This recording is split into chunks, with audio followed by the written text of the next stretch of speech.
காலையில் டைம் இப்போ ஒரு 8:30 போல் ஆகுது. எனக்கு இன்றைக்கி சேலமில் ஒரு ஷூட்டிங் வந்து இருக்குது. நாம் ஒரு 9 மணிக்கெல்லாம் எங்கள் வீட்டிலேருந்து கிளம்புனா தான் சாயந்தரம் ஒரு 5-6 மணிக்கெல்லாம் வர முடியும். காலையில் கொஞ்சம் நேரமாகவே சமையலை முடிச்சிட்டேன். உப்பு பருப்பு, முருங்கைக்கீரை பொரியல், ரசம், தயிர் எல்லாமே சமைச்சு வச்சுட்டு அப்படியே பாப்பா 2 பேத்தையும் ஸ்கூலுக்கு வந்து ரெடி பண்ணி விட்டுட்டு அப்படியே நானும் வந்து கிளம்பிட்டேன். ஷூட்டிங் எல்லாம் முடிச்சுட்டு அப்படியே சேலமில் இருக்கிற போத்தீஸ்க்கு வந்து போயிருந்தேன். கொஞ்சம் ஆஃப் சாரி கலெக்ஷன்ஸ் வந்து பார்க்கலாம் அப்படின்ட்டு. நான் எதிர்பார்த்து போனது வந்து பார்த்திங்கன்னா செட்டிநாடு ஆஃப் சாரீஸ் வந்து பார்க்கலாம் அப்படிங்கிறதுக்காக போயிருந்தேன்.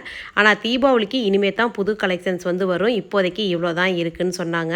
சரி, புது கலெக்ஷன்ஸ் வந்தால் வந்து பார்த்துக்கலாம் அப்படின்ட்டு வந்தாச்சு. சேலமில் இந்த 5 வகை கறியோட அளவில்லா சாப்பாடுங்கிற இந்த ரீல்ஸ் வந்து இன்ஸ்டாகிராமில் பார்த்துருக்கேன். சரி, போய் ட்ரை பண்ணி பார்க்கலான்னு போய் ட்ரை பண்ணோம். உண்மையாக சொன்னோம்னா அந்தளவுக்கு டேஸ்ட்டு சூப்பர் நல்லா சொல்ல முடியாது. கறி ரொம்ப கம்மியாக தான் இருந்தது. கறி கம்மியாக இருந்தாலும் டேஸ்ட் வந்து கொஞ்சம் நல்லா பண்ணியிருந்துருக்கலாம். இது என்னோட ஓன் ஒப்பீனியன். அப்படியே லஞ்ச் முடிச்சுட்டு கிளம்பிட்டோம்.